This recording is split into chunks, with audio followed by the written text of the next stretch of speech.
All right, I want to show you lunges and about 9 different variations of them, which I know seems crazy. There's more than that you can even do, but these 9 will give you a great sense of all the different ways that you can vary them to change the intensity and all of that. So I'm going to start with a few body weight versions.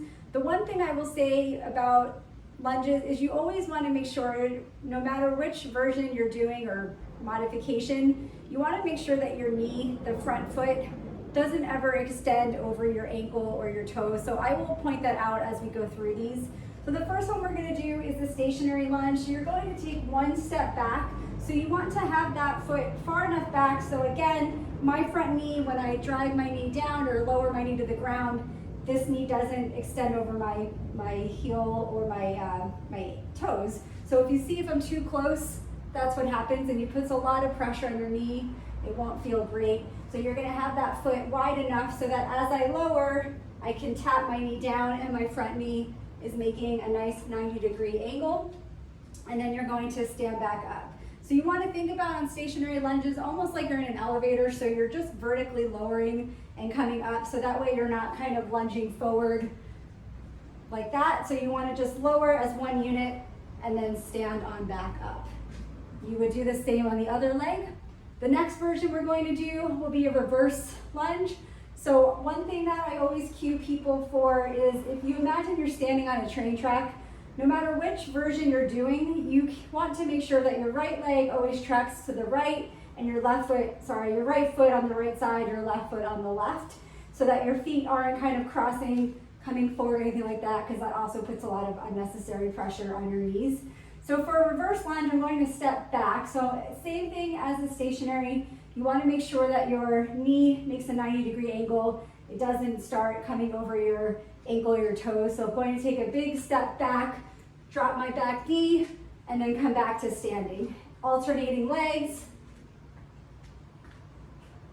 And just kind of kissing my knee to the ground. You don't want to smack it into the ground or anything. You can also change this. Instead of doing alternating, you can always do same leg. So you could do reps on one side and then repeat on the other. So that's reverse lunges.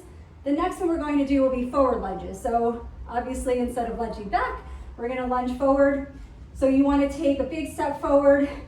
Again, my front knee does not drive over my ankle or my toes. And for this, I am alternating. You can also do same leg. So you can lunge forward. I'm lunging to the right.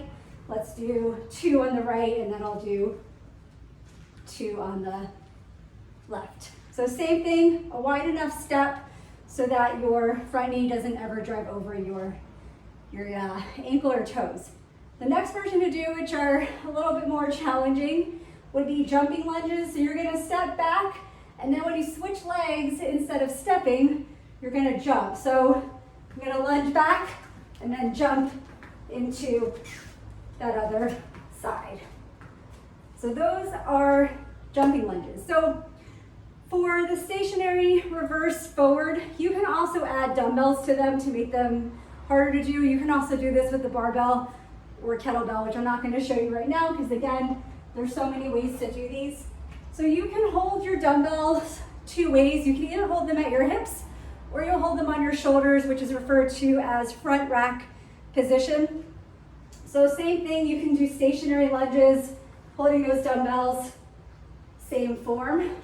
You can also do reverse lunges, really driving those elbows up, keeping your chest up as well when you lunge so that you're not coming forward and hyperextending your back. You want to keep your back nice and straight.